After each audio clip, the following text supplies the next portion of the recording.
Excellency Mr. Ararad Mիրզոյան, Minister for Foreign Affairs of Armenia. Thank you very much. Madam President, Excellencies, members of the Security Council. It is a great pleasure to take part in today's discussions at the UN Security Council, and I thank my dear colleague, External Affairs Minister of India, for the invitation. The Indian presidency has chosen a very timely and important topic for this open debate.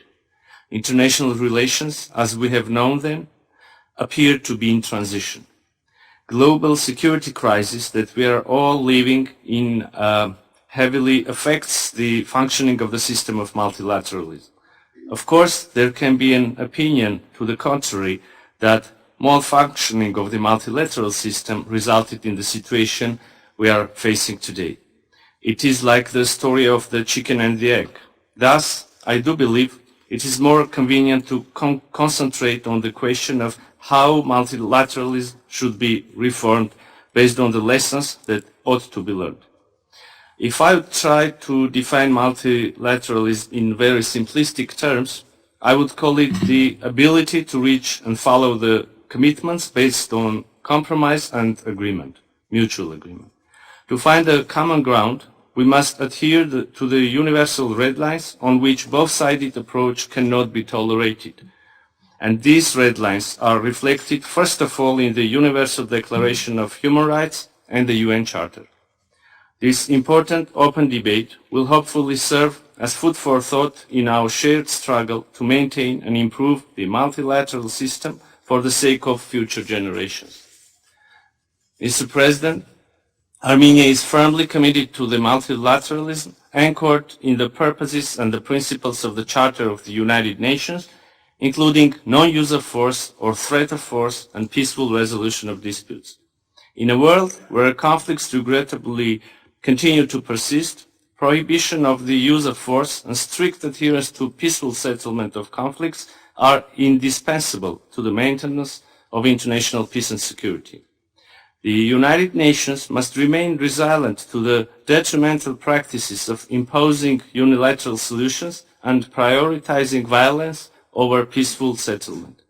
Attempts to normalize the use of force in interstate relations, to unleash wars and commit atrocities are incompatible with the core values and objectives of the United Nations and must be unequivocally condemned and rejected at all times.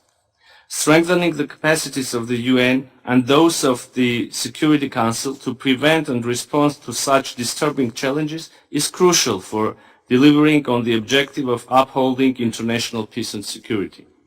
Armenia supports efforts, including efforts of India, to reform the institutions of multilateralism and to make the Security Council more inclusive and effective in responding to the current and emerging challenges and threats to the international peace and security.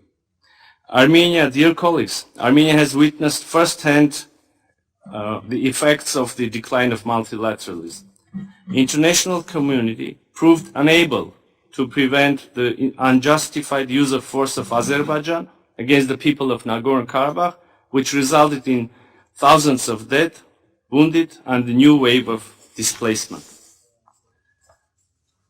The issue of rights and security of the people of Nagorno-Karabakh is still to be addressed. The people of Nagorno-Karabakh should be able to live in dignity and peace in their own homeland. The decline of multilateralism has manifested also in the inability of the security-mandated OSCE Minsk Group co-chairmanship to fulfill its duties. One of the parties to the conflict essentially blocks the activities of this format. Moreover, unilaterally declares that the Nagorno-Karabakh conflict has been resolved by use of force, thus hampering the potential solution of the conflict through international mediation. In the face of limited interest of the international community, the security challenges in our region only grew. Armenian sovereign territories have been continuously under attack. The last major incident was in September this year, and we requested an emergency meeting of the Security Council to assess the situation in full and to remain seized on the matter. The security situation, I regret to say, has not really seen any significant improvements. Despite the calls of the international community, Azerbaijan continues to keep sovereign territories of Armenia under occupation. We continue to face the growing military rhetoric of Azerbaijan that openly threatens our sovereignty and territorial integrity. 2 years since the cessation of military hostilities in Nagorno-Karabakh, the issue of return and repatriation of the Armenian prisoners of war remains unresolved. The Azerbaijani side continues its manipulations in order to artificially counterbalance the humanitarian issues and to turn the return of the Armenian POWs into a bargaining chip, which is totally unacceptable and should not be tolerated by the international community. Moreover, the international humanitarian bodies, including those of the United Nations, are still unable to provide much-needed aid to the people of Nagorno-Karabakh, essentially leaving them behind, in stark contrast to the global pledge of the 2030 Agenda for Sustainable Development. Ironically, not only international humanitarian organizations, but even people living in Nagorno-Karabakh are denied access. It is already the third day that Azerbaijan, grossly violating its international obligations, has blocked the movement through the Lachin corridor, the only lifeline of Nagorno-Karabakh, which is now essentially cut off from Armenia and the outside world. As we speak, the people of Nagorno-Karabakh have been deprived of their right to free movement. Mothers are separated from their children. Terminally ill people can't get medical supplies and help. Even worse, in freezing winter conditions, the gas supply to Nagorno-Karabakh has been severed by Azerbaijan. Nagorno-Karabakh, dear colleagues, is facing the imminent threat of food, energy, and overall humanitarian crisis, which, if not addressed urgently, will lead into a catastrophe.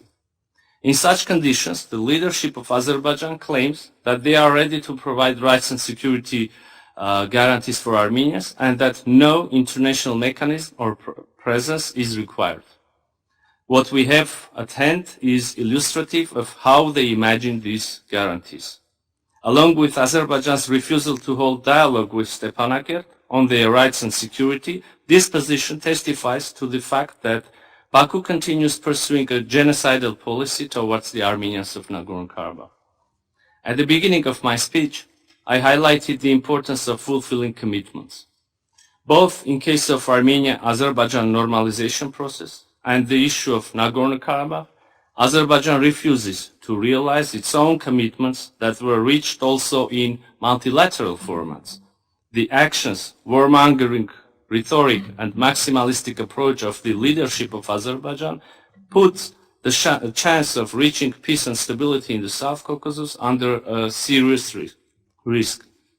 Mr. President, based on our own experience, we can argue that without effective multilateralism, the world will be devoid of peace and security. Hence, we must all strive to devise better, more efficient modus operandi in order to be able to prevent conflicts, genocides, and other mass atrocities, and focus on peaceful, sustainable development.